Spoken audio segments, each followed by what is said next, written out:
When I started out, I didn't know what I was doing. And I was going from bar to bar and restaurant to restaurant and all the golf pros and everybody like that in the western suburbs of Chicago. And men were giving me money without any questions about when they could see me or if there was a girl available or anything. And I would make rounds of different places. And then I would go back a month later, and then a lot of times the guys that gave me money would be there, and they'd say, hey, I want something for that money. When are you going to pay off? And I'd say, well, I don't have time. And then some girl that I was running around with, somebody would say, I'll do it for you, Rose. Give me a couple of $100 and I'll do it for you. Okay, that'll be fine. And then the guy would see the girl. And at first I didn't realize I was becoming a madam, because it was just friends doing this for me. And then after a while, I had someone call me from down in the city, and they said they heard that if they were my girlfriend, they could see a lot of clients. I said, what are you talking about? And they says, well, can you call us when you have a man that wants a girl? Can we be your girlfriend? So I said, okay. So they gave me their phone number, and shortly after that, I'm walking into a large restaurant called Stouffer's in Oak Brook, and a bunch of men were sitting at a table, and they said, hey, Rose, come and be with us. I said, no, I have a date here. They said, well, what about some of your girlfriends? And I said, okay, I'll call my girlfriends. And there was 8 of the guys in a round table, and each one of them put out a $100 bill. And I said, this is mine. You have to pay the girl. And they said, okay. And so when the girls got off of the elevator, they came from downtown Chicago, and I told them, you do your own deal. It's all your money. I've got mine. And so that was the first thing I had ever really fixed up. And I had big parties. I would invite anybody and everybody to a big party at the motel. And I would take doors off of the hinges so they couldn't close the doors. And so my parties would be 500 people at my parties. I would have nuns and priests and hookers and anybody else you could think of, gamblers, gas station men, people that owned restaurants, all kinds of people. And they would come to the party. I had a party every year in the middle of January. And everybody met everybody. And when the word spread that I was having a party, everybody came. It was all strictly referral. It was not just somebody came in.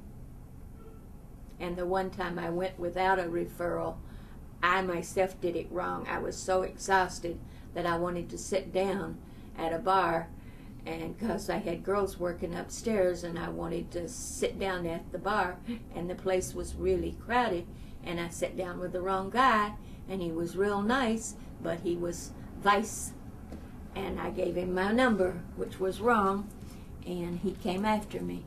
Got 2 girls and myself, and but that was over with faster than it started, and was nothing much to it. And so that was the end of that. But I was arrested totally 3 times. I was indicted once out in the suburbs, 42 indictments for one party. But I got off of, I had so much publicity in the Tribune that the prosecutor said that I had to plead guilty to 1 charge, and I could pick out of 18 charges which one I wanted to plead guilty to. So I pled guilty to keeping the house of gambling. But that was a federal offense, and I didn't know that.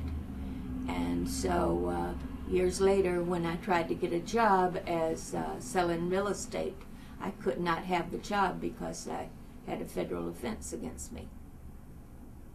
2002, they went all over the country to arrest madams because they wanted to take people's mind off of 9/11. Not because they wanted us. It was strictly because they wanted something that took people's mind off of 9/11. Right. When I went to Las Vegas, and I'm sitting at a bar, and there's 3 men at the bar, but I'm sitting at a distance from them, and I'm watching girls.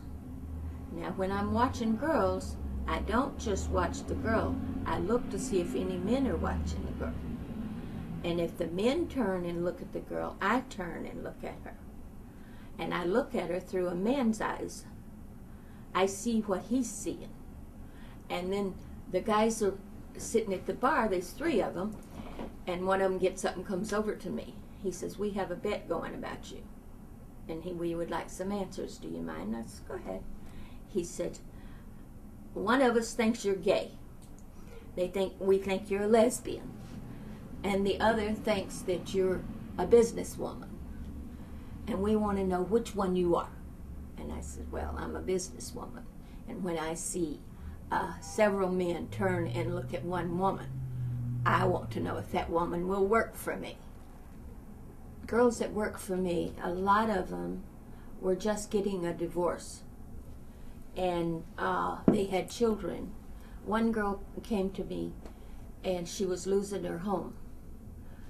One of my clients brought her to me, and he says, "She needs more money than I can afford to give her." And he says, "But Rose, you can teach her." And I said, "Okay." And I says, "Is she good at what she does?" He says, "She's excellent. She's top of the line." "Okay." And I said, "What are you willing to do?" She says, "Anything you asked me to do." "Okay." I said, "Well, you're a little too old, first of all, but because you're a friend of a friend, I'm going to go ahead and use you." So I took her to my friend that had a place.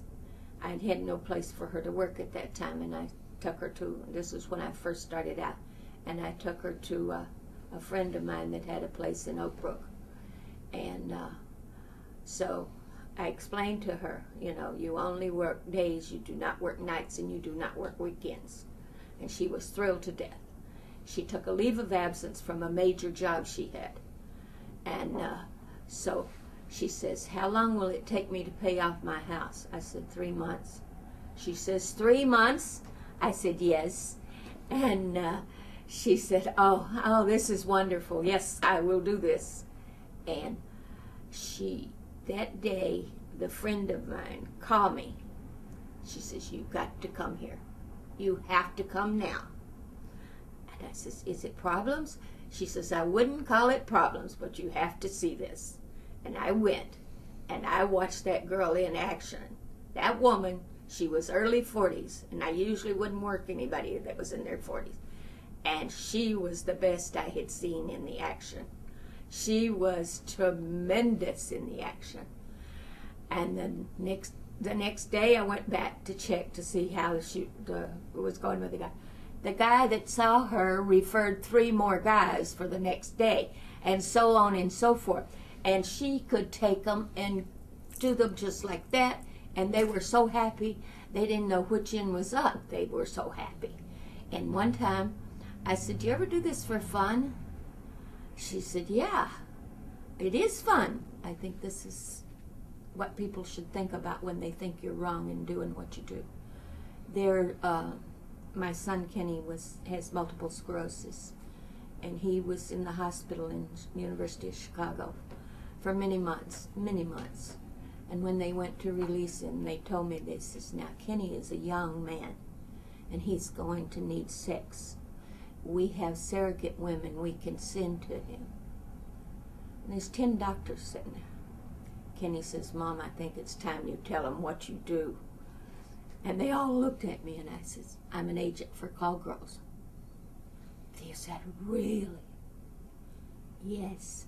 And Kenny says, "My mom will take good care of me. Not to worry."